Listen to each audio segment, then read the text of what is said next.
I do only work on music usually that has a pulse, that has a meter, that has something you can move to. Hey, Ma.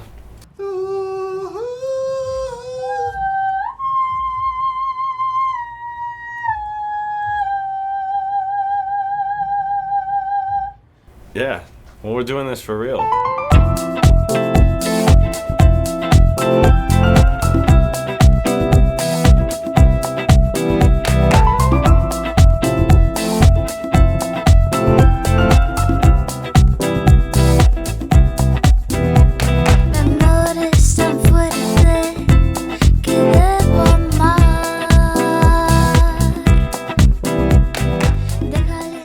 So I'm working on Latin Underground. It doesn't all come out of East LA, but a lot of it comes out of East LA. These kids don't care about styles, genres, they'll mix things the way they feel like it.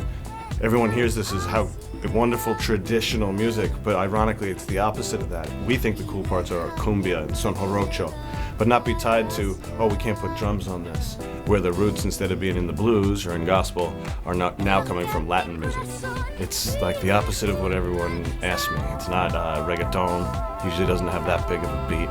It probably took me 2 or 3 full records for full recording dates to figure out how to mic some of these instruments. And it wasn't until this last time through at the cafeterias that I finally figured out how to microphone the zapateado. But that's again my Beta 57A and the 1073, no compression. You know, try to cut with some headroom. And then it's usually mic placement, and that's bands like Buye Pongo and Las Cafeterias, Nancy Sanchez, Sin Color, Aparato, Uli and the Gringos, Mexican Standoff, the Viento Callejero. And what it is it's kind of a new roots American music. All right, let's see what else you got. Everything we record in here is supposed to sound like a little bit better than it does in real life. So when I put the headphones on, everything that I record should sound, or when I do a playback, it should sound better than what happened in real life. And the 1073 plus 1 or 2 of my trusted microphones gets it there immediately.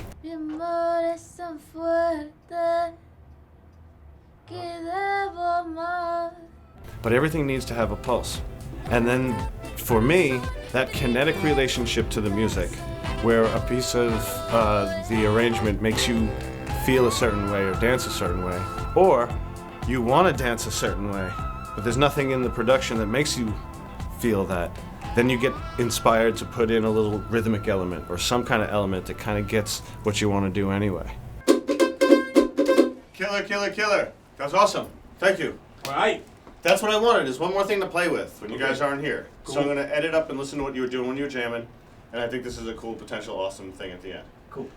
When you match a mic pre to a microphone, you'll end up with a beautiful combination. This DMP 1073 matched with my 2 workhorse microphones. So I have a Shure Beta 57A, which is a really wonderful improvement on the SM57. And then we got Telefunken mics in-house. So now that the world has changed and we're not cutting to tape, this 1073 is actually on the clean side to me, depending on how I use it. And it's been fun to push it now and again with the 2 gain stages. But I usually try to find that one click setting and that sweet spot. But since then, that became pretty much the preamp of choice. If I track a whole bunch of things with the 1073, I'm not likely to want to or need to go to a Neve board to mix at all.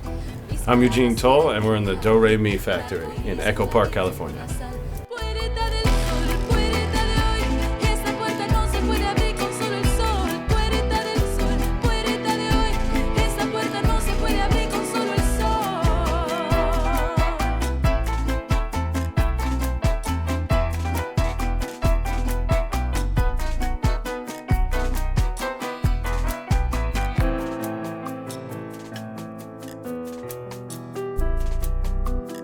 Bueno, sí.